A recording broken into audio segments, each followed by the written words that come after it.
suratul Baqarah bisa membawa keberkahan. Satu ayat di dalam suratul Baqarah, ayat kursi. Apa kata Rasulullah SAW?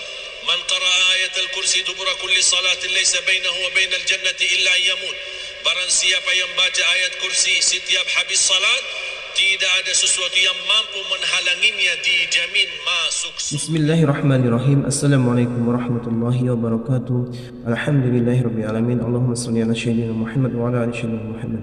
Sahabat teman-teman yang beriman yang insyaallah dirahmati oleh Allah Subhanahu wa taala, pada kesempatan yang sangat mulia ini mari sama-sama kita dengarkan, kita simak, kita ikuti tausiah yang akan disampaikan oleh guru kita almarhum Syekh Ali Jabir tentang kedahsyatan Al-Quran. Untuk lebih jelasnya, untuk lebih detailnya, mari sama-sama kita simak tayangan berikut. Ini adalah budiman kehidupan kita. Al-Quran yang menjaminkan kita selamat dunia akhirat. Al-Quran akan membela kita. Al-Quran akan menaikkan derajat kita. Luar biasa manfaat Al-Quran. Jangankan 30 juz Al-Quran, suratul Baqarah. Apa kata Rasulullah SAW mengenai suratul Baqarah? Alaikum bi suratil Baqarah, fa inna akhdaha barakah wa tarkuha hasrah wa la tastati'uha al-batala. Barang ambillah suratul Baqarah, bacalah suratul Baqarah secara rutin. Barang siapa yang membawa suratul Baqarah, dia telah membawa keberkahan, kata Rasul. Barkah hidupnya, barkah hartanya, barkah keturunannya, barkah rizkinya, barkah usahanya, barkah rumahnya, barkah kesehatannya, barkah ibadahnya, semua jadi barkah. Berkatnya suratul Baqarah. Dan barang siapa yang meninggalkan suratul Baqarah akan nisal. Kira-kira mau enggak Bapak Ibu jadi orang yang nisal? Kata Rasul, jangan tinggalkan suratul Baqarah. Luar biasa dahsyat. Wala tastati'uha al-batala. Tukang sihir, tukang ramal, tukang dukun, siapapun yang niat jahat sama kita, ingin menggoda kita, mengganggu kehidupan kita, merusakkan keharmonisan dalam rumah tangga kita, tidak ada yang bisa selama kita selalu merutinkan baca suratul Baqarah. Kenapa? Suratul Baqarah termasuk salah satu surah yang melindungi kita dari kejahatan alam gaib. Makhluk halus, jin, syaitan, sihir, macam-macam dilindungi oleh Allah dan kekuatan dan dahsyatnya keberkahan suratul Baqarah. Bapak Ibu, sering gak kita berantem di dalam rumah kita? Tiba-tiba anak kita nangis tengah malam tanpa alasan. Tiba-tiba ada masalah kecil dalam rumah kita, kok jadi masalah besar sampai terucap talak. Kadang kita pulang ke rumah tidak merasa nyaman, kita merasa kesempitan, ada sesuatu yang aneh di dalam rumah kita tapi kita tidak tahu. Sampai kita minta didoakan atau mendatangkan guru ke rumah kita supaya mendoakan, karena kita ada merasa sesuatu yang di dalam rumah kita yang belum jelas. Gangguan, makhluk halus, apa alam gaib, macam-macam. Tahu nggak sebabnya apa itu semua? Ini sebabnya semua, termasuk anak-anak kita yang bandel, rewel, tidak bisa diam dan bisa menuruti orang tuanya. Itu semua gara-gara ada banyak syaitan dalam rumah kita. Banyak syaitan dalam rumah kita. Sebab adanya banyak setan, kehilangan barakah, rahmat dan kehilangan keberkahan dan kemuliaan dari Allah SWT. Obatnya apa? Obatnya sudah disabdakan oleh Rasulullah sallallahu alaihi wasallam. Alaikum iqra'u surat al-Baqarah. Al-baitul ladzi tuqra'u fihi suratul Baqarah yafirru asyaitanu min. Rumah yang di dalamnya bacakan suratul Baqarah, asyaitan bakal kabur, lari dari rumah yang ada bacakan dalamnya suratul Baqarah. Boleh baca, boleh setel. Dan lebih baik kita baca. Lumayan panjang suratnya, ya memang lumayan panjang. Kalau tidak bisa khatam dalam satu hari, tak apa-apa. 2 hari, 3 hari, nanti bersambung sampai selesai. Begitu selesai, ulang lagi, menjadi kebiasaan dan rutin. Saya punya ibu, setiap hari khatam suratul Baqarah. Setiap hari khatam suratul Baqarah. Oleh kerana itu, nikmat. Coba Bapak Ibu kalau amalkan amalan ini, insya Allah Allah lindungilah keluarga kita. Akan menjadi nikmat dan harus. Baru berkata, rumahku surgaku, karena keberkahan suratul Baqarah. Jangankan suratul Baqarah bisa membawa keberkahan. Satu ayat di dalam suratul Baqarah, ayat kursi. Apa kata Rasulullah SAW? Man qara'a ayat al-kursi dubura kulli salatin laysa bainahu wa bainal jannati illa yamut. Barang siapa yang baca ayat kursi setiap habis salat, tidak ada sesuatu yang mampu menghalanginya, dijamin masuk surga. Subhanallah. satu ayat jaminan masuk surga. Gimana kalau suratul Baqarah semuanya? Gimana 30 juz Al-Quran? Makanya selalu saya ingatkan jamaah, habis salat jangan tinggalkan ayat kursi. Astaghfirullah, astaghfirullah, astaghfirullah. Allahumma antas salam wa minkas salam. Dan seterusnya sampai akhir, baca ayat Al-Kursi. Sibuk, ada rapat, ada meeting, mepet, waktunya, buru-buru, tak apa-apa. Baca ayat Al-Kursi, habis itu tinggalkan masjid. Musallahnya, pergi. Terus zikir yang lain gimana? Tak apa-apa sambil jalan. Sambil jalan kaki, naik motor, naik mobil. Subhanallah, subhanallah, subhanallah. Terus, agar kita tetap menjaga. Karena apa kata Rasulullah? Barang siapa yang baca selepas salat ayat kursi, dijamin menjadi ahli surga. Masya Allah, subhanallah. Bahkan dibaca di saat tidur. Kana lahu minallahi hafiz wa la yaqrabahu syaitan. Dijaga oleh Allah dan tidak akan didekati oleh syaitan. Ayat Al-Kursi di waktu tidur. Anak-anak kita sudah terlanjur tidur, belum baca ayat kursi, boleh ibu-ibu, bapa-bapa bacakan. Sambil usap kepalanya, usap wajahnya, usap badannya, membaca ayat kursi. Allah lindungi anak kita dari mimpi buruk, dari godaan, dan tidak akan didekati oleh syaitan. Jangan digoda oleh syaitan, tidak didekat oleh syaitan. Faham Bapak Ibu? Termasuk suratul Baqarah atau kita mukhatam Al-Quran, apalagi kita di hari-hari yang agung dan mulia. Bapak Ibu, nilai ibadah, pahala ibadah di hari-hari 10 Dzulhijjah ini jauh lebih besar daripada hari lain. Bahkan kata ulamaul muhaqqiqin, amalan-amalan di hari 10 ini jauh lebih mulia daripada amalan-amalan di bulan suci Ramadan. Coba bayangkan. Walaupun itu berbeza pendapat, tapi sebagian besar ulama al-muhaqqiqin mereka berkata amalan-amalan di 10 hari ini jauh lebih mulia daripada bulan Ramadan. 10 Dzulhijjah, 10 hari Dzulhijjah. Sampai Rasulullah SAW bersabda di hadis yang diriwayatkan Imam Bukhari, tidak ada amal salih yang paling dicintai Allah sebagaimana amal salih di 10 hari Dzulhijjah ini.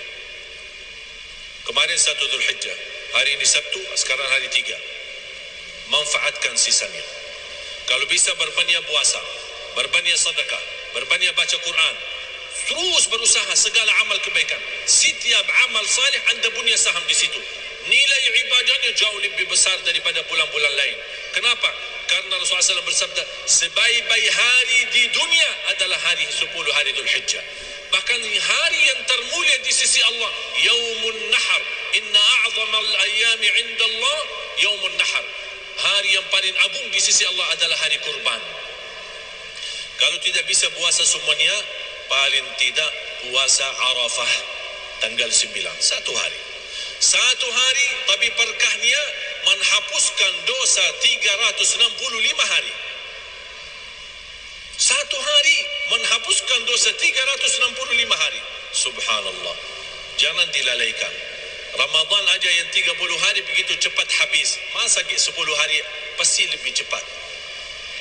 Apapun saham amal salih, tahajud, walaupun 2 rakaat tutup witir, baca Quran, sedekah, zikir, istighfar, silaturrahim, ziarah kubur, apalagi kalau orang tuanya sudah meninggal. Apapun amal salih, lakukan. Apapun amal salih, sekecil apapun amal salih, usahakan setiap ada amal salih, anda punya saham, anda punya saham, anda punya saham. Biasanya suka masbuk, usahakan 10 Dzulhijjah ini saya tidak mau masbuk lagi. Biasanya ketiduran salat subuh, usahakan jangan ketiduran salat subuh lagi. Usahakan kejar takbiratul ihram sama imam. Jaga sunnah qabliyah ba'diyah, jaga salat duha. Segala amal kebaikan anda bisa lakukan di 10 ini hari karena sangat luar biasa kemuliaannya. Jangan sampai tersia-sia. Saya akhiri 2 amalan. Sedekah, terutama sedekah subuh. Sedekah setiap waktu bagus, setiap saat bagus. Tapi sedekah subuh memiliki keistimewaan tersendiri. Saya banyak membahas masalah sedekah subuh di YouTube. Inti daripada sedekah, setiap waktu, setiap saat bagus. Tapi kenapa sedekah subuh lebih istimewa? Karena setiap subuh ada malaikat yang Allah turunkan. Tugas malaikat cuma satu. Allahumma a'ti munfiqan khalafa. Ya Allah, ganti yang lebih baik daripada orang yang berinfak di subuh hari. Bahkan saya menemukan rahasia sedekah subuh yang disertai doa. Contoh, mulai malam ini Bapak Ibu pulang masing-masing punya kotak amal. Botol, kotak amal atau kaling, bapa satu, istri satu, anak-anak masing-masing satu. Begitu habis subuh, isi sedekahnya. Ibu-ibu lagi halangan tidak salat, tetap masih boleh laksanakan sedekah subuh. Isi sedekahnya disertai doa. Ya Allah, aku mohon dengan berkat sedekah subuh ini, titipkan pahala sedekah ini untuk kedua orang tua saya yang sudah wafat. Ya Allah, dengan berkat sedekah ini sembuhkan penyakitku. Ya Allah, dengan berkat apapun hajatmu sebutkan. Melamar kerjaan anak-anak muda, ya Allah, aku mohon lamaran kerjaan saya dengan berkat sedekah ini diterima. Soal jodoh, soal kesembuhan, soal pergi haji dan umrah, lunasi hutang, apapun hajat kita sebutkan. Anak keturunan salih-salih penghafal Al-Quran, termasuk anak-anak kita, tolong dari kecil ajarin supaya menjadi anak memberi dengan ikhlas. Isi sedekahnya dan gantungkan dirinya kepada Allah Subhanahu wa taala.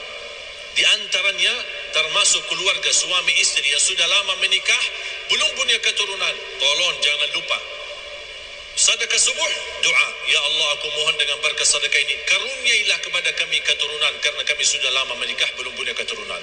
Saya punya teman 17 tahun belum punya anak. Saya begitu kasih amalan ini, alhamdulillah dia rutinkan.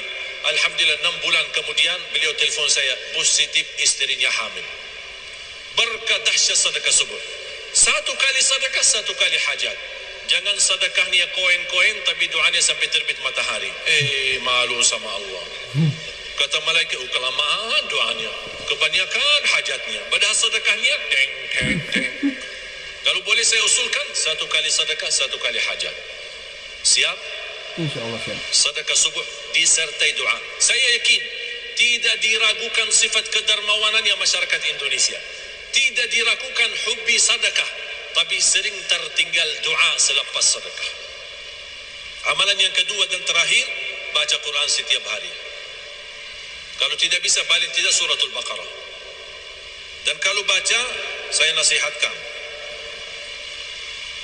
A'udzu billahi minasyaitonir rajim. Bismillahirrahmanirrahim. Alif lam mim. Dzalikal kitabu la raiba fihi hudan lil muttaqin alladzina yu'minuna. Kapan habisnya? Sadaqallahul azim. Oh, kan dah jadi? Kenapa dah jadi? Karena sudah pindah halaman. Sudah lihat halaman, apalagi Quran 600 sekian, kapan habisnya? Akhirnya dah jadi mulai. Jangan sekali-kali coba buka halaman, baca. Baca saja, selesai halaman pindah. Belum selesai jangan pindah-pindah. Supaya apa? Supaya kita selesai. Sejauh apapun jaraknya, kalau kita berlangkah pasti akan sampai.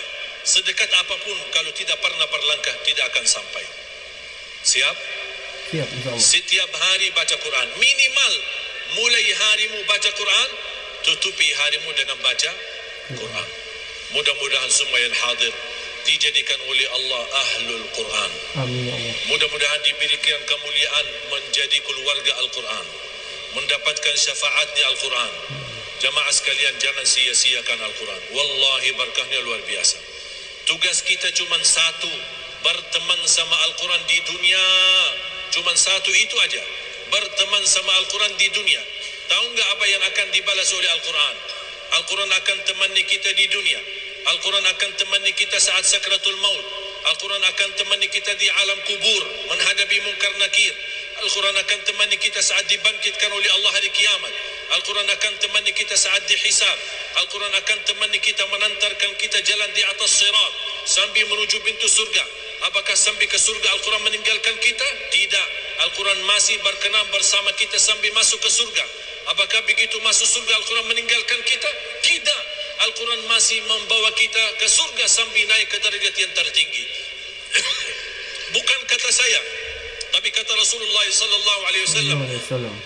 Yuqalu liqari'il Quran, kalau sudah selesai hisab, sudah masuk surga, yuqalu liqari'il Quran, iqra warqa warattil kama kunta turattilu fid dunya fa inna manzilataka 'inda akhir ayatin taqra'uha.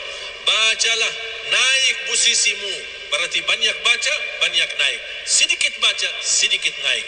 Bacalah dan naik derajatmu di dalam surga. Dan tertil sebagaimana kamu tertil di dunia. karena posisimu di dalam surga sesuai di mana kamu berhenti membaca.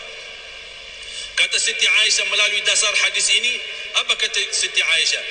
Adadu darajatil jannah bi'adadi ayil Quran, falaysa fi ahli al-jannati a'la darajatan min ahli al-Quran. Jumlah tingkatan dalam surga Allah sesuai jumlah ayat Al-Quran. Oleh karena itu tidak ada yang lebih tinggi daripada ahli Al-Quran di dalam surga Allah. Masa itu manfaatnya luar biasa kita tidak mau? Belum lagi anak kita yang hafal akan menghadiahkan mahkota kepada orang tuanya. Belum lagi syafaat Al-Quran. Belum lagi Al-Quran akan membawa kita menjadi orang terdekat sama Allah. Karena di hari kiamat ada orang VIP spesial. Dibawa ke mana? Ini mereka terpilih menjadi dekat sama Allah. Keluarga Allah. Sebagaimana bersabda Rasulullah sallallahu alaihi wasallam. Makanya jemaah sekalian, ayo kita bersemangat. Jangan lewat satu hari bilang baca Quran. Mulai harimu baca Quran, tutupi harimu dengan baca Al-Quran.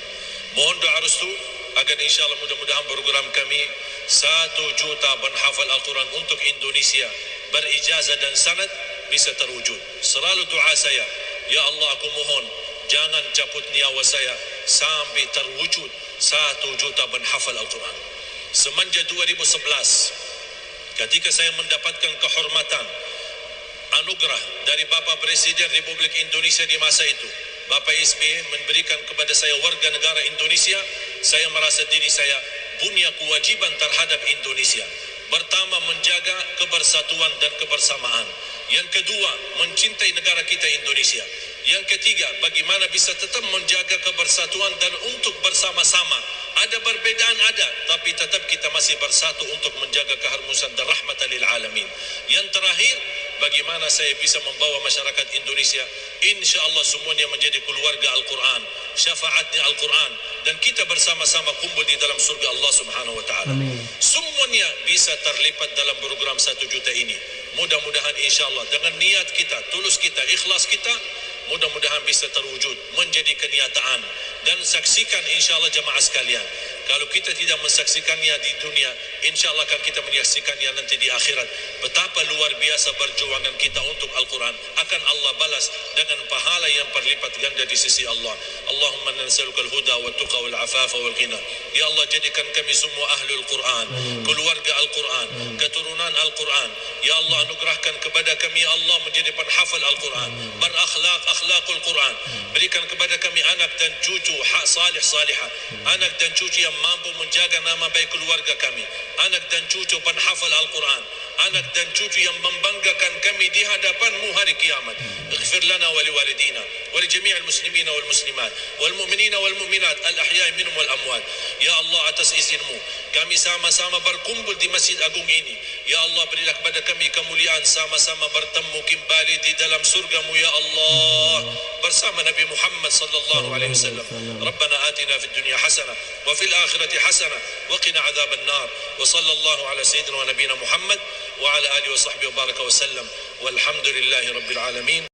Alhamdulillahirrahmanirrahim. Sahabat yang beriman, itulah tadi ilmu yang disampaikan oleh guru kita. Mudah-mudahan bermanfaat. Mudah-mudahan kita dapat istiqomah mengerjakannya. Mudah-mudahan kita dapat istiqomah membaca Al-Quran setiap harinya. Jangan sampai kita tinggalkan Al-Quran, karena Al-Quran akan menemani kita baik di dunia maupun sampai di surga nanti. Mudah-mudahan kita termasuk hamba-hamba Allah ahli Quran, anak-anak kita, cucu kita, dan seterusnya. Mudah-mudahan kita termasuk. Amin amin rabbal alamin. Mungkin itu saja yang bisa saya sampaikan.